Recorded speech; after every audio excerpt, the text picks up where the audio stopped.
Despite his heroic sacrifice at the end of Avengers Endgame, these are comic books we're talking about, so there are plenty of ways that the Marvel Cinematic Universe can bring back Iron Man in Phase 4 and beyond.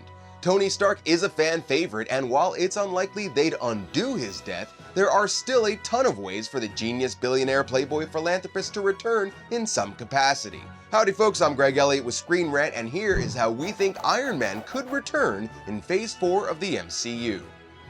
I'm sorry, you're saying there's a multiverse? Marvel has made it clear that they're going to be using the multiverse in their future stories, with Doctor Strange in the Multiverse of Madness, Spider-Man No Way Home is toying with it too, and then there's also What If. So having a multiverse is pretty convenient because it theoretically gives you unlimited versions of any character to use at any point. Alternate universe Tony could never have been kidnapped, or be evil, or who knows, even be played by Tom Cruise. Are you seriously telling me that your plan to save the universe is based on Back to the Future? And almost as free reign as going the multiverse route, they already have established time travel in the MCU, so just because Tony isn't part of the present anymore, it doesn't mean that past versions of him can't be.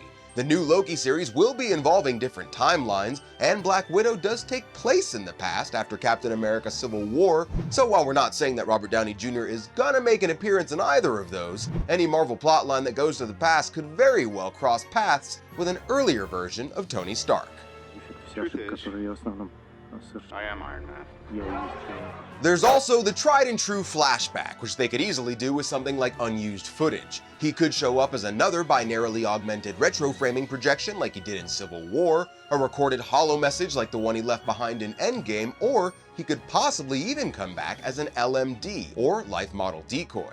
Now, as much as the MCU kind of ignored Agents of S.H.I.E.L.D. for most of its run, the show did lean into the LMD thing pretty heavily, and they have been mentioned in the films. So like Agent Coulson, if the MCU really wanted some version of the original Tony back, an LMD is a way to do it without necessarily ruining Avengers Endgame. The whole world is asking who's going to be the next Iron Man. I don't know if that's me happy. I'm not Iron Man. If there was one big lesson from Spider-Man Homecoming and Far From Home, it's that Peter Parker was never really destined to become the next Iron Man. The suit is admittedly a pretty big one to fill, so the MCU might very well not bring Tony back at all, but keep the Iron Mantle going with somebody else entirely. And the upcoming Disney Plus series Ironheart will star Dominique Thorne as Riri Williams, who in the comics is a young Stark-like super genius who creates, as Disney puts it, the most advanced suit of armor since Iron Man. So we may get another Iron Man, if you will, but with not quite the same look and name.